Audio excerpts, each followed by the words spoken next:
UFC ဝိတ်တန်းတစ်ခုမှာချန်ပီယံဖြစ်ဖို့ကကျွန်တော်ရည်မှန်းချက်ပါဆိုတဲ့ချင်းလေး fan အားလုံးပဲမင်္ဂလာပါဗျာ Can Fight News ကတင်ဆက်နေပါတယ်ဂျိုရှဘန်အနေနဲ့ခုလာမဲ့ Flyweight ချန်ပီယံကပတ်လူပွဲအတွက်အဆင်သင့်ဖြစ်နေပြီးအနိုင်ရမယ်ဆိုတာအပြည့်အဝယုံကြည်နေပါတယ်လူတွေက online ပေါ်မှာဂျိုရှဘန်ကရှုံနိုင်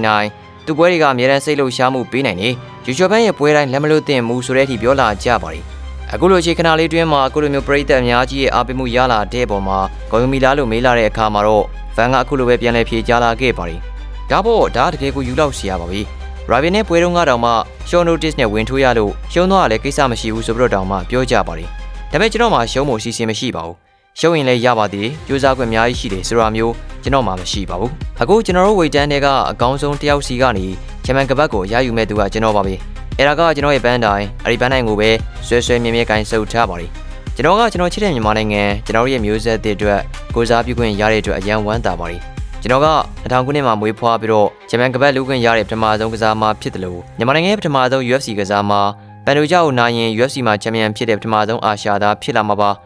အခုဆိုရင်ကျွန်တော်ကတိုက်ခိုက်တဲ့အခါတိုင်းသမိုင်းရှိရလို့ခံစားရပါတယ်သမိုင်းတစ်ခုရေးထိုးနိုင်တယ်ဆိုတော့ကျွန်တော်ရမ်းပြောပါတယ်ပန်ဒိုဂျာနဲ့ရှင်မြန်မဲ့ပွဲကကျွန်တော်တို့အချိန်မှန်ပြည့်စုံတဲ့အချိန်တစ်ခုလို့ခံစားရပါတယ်ဘာလို့လဲဆိုတော့အဒီပွဲအတွက်ကျွန်တော်စိတ်ပိုင်းရောရုပ်ပိုင်းမှာအကောင်းဆုံးကြိုးစားပြင်ဆင်ထားလို့ပါမြန်မာပြည်သက်တွေအကုန်လုံးကျွန်တော်ကိုအားပေးကြတဲ့အတွက်ကျွန်တော်ရန်ဝမ်းတာပါလိကျွန်တော်အကောင်းဆုံးကြိုးစားမယ်ပြီးရင်တော့ UFC ကပတ်ကိုယူမယ်လို့ပွဲကြိုစကားပြောကြားသွားခဲ့တာဖြစ်ပါလိကျွန်တော်အကောင်းဆုံးကြိုးစားမယ်ပြီးရင်ကျွန်တော်တို့UFC ကပတ်ကို